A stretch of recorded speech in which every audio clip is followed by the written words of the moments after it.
face du cancer, en face de la mort, de la crainte de la mort, les gens sont admirables. J'ai vu des choses magnifiques. Je dirais que je crois pas, je me souviens pas avoir vu de choses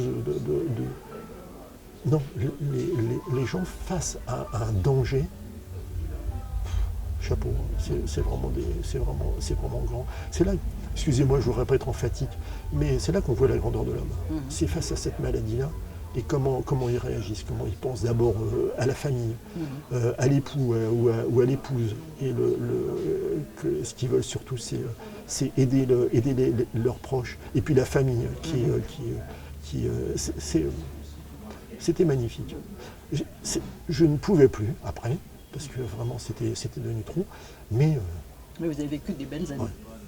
Ce sont des beaux souvenirs.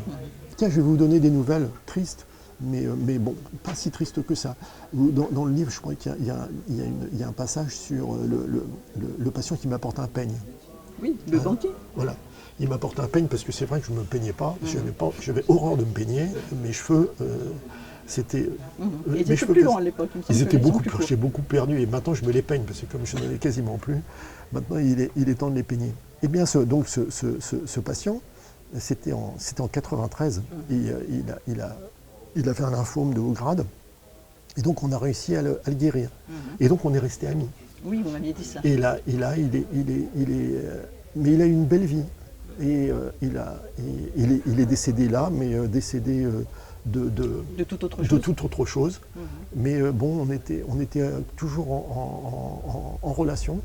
Bon, et donc c'est le patient du peigne. Ouais, bon, mais oui. qui est parti beaucoup plus tard, 93, oui, mais et surtout pas du tout de cette maladie-là. Donc il y avait quand même 25 ans de plus. Voilà. Et puis d'ailleurs, c'est ce qu'il me disait. Il m'a dit, oui, parce que c'est important aussi, c'est la façon dont on parle aux patients. Parce que lui, quand je l'ai vu, je m'en souviens, et lui, il s'en souvenait encore mieux, sa femme aussi, il ne voulait surtout pas se faire traiter. Il avait, comme vous disiez, la peur de la chimiothérapie, non, plus que la peur, le rejet de la chimiothérapie. Et en plus, vous lui en promettiez une sévère. Ah oui, parce qu'en plus, je ne l'ai pas épargné, le pauvre. Mais bon, on a discuté. Et puis je l'ai revu, je lui ai dit, vous réfléchissez.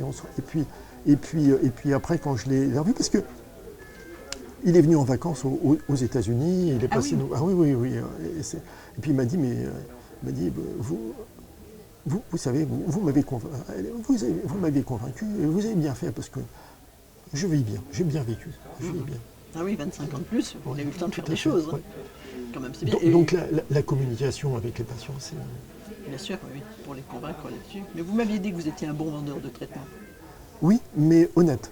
Je veux dire, je vendais, si on peut dire, ou je convainquais parce que j'étais convaincu. Mais il n'y avait jamais d'obligation. Et la porte était toujours ouverte. J'ai eu des patients qui refusaient les traitements. Je leur disais, mais il n'y a aucun problème. Mais la porte est toujours ouverte. Vous voulez me parler, c'est votre décision, mais sachez que je suis toujours là, si vous voulez. On peut commencer, ou si vous avez d'autres questions, il faut toujours laisser la porte ouverte. Mais sûrement jamais imposer. Comment est-ce qu'on pourrait imposer? On ne vend pas la guérison. Non. Et puis... Ce qu'on essaie, c'est de... Par contre, ils mettent leur vie en jeu. Tout à fait. Nous, ce qu'on peut offrir, c'est le soutien.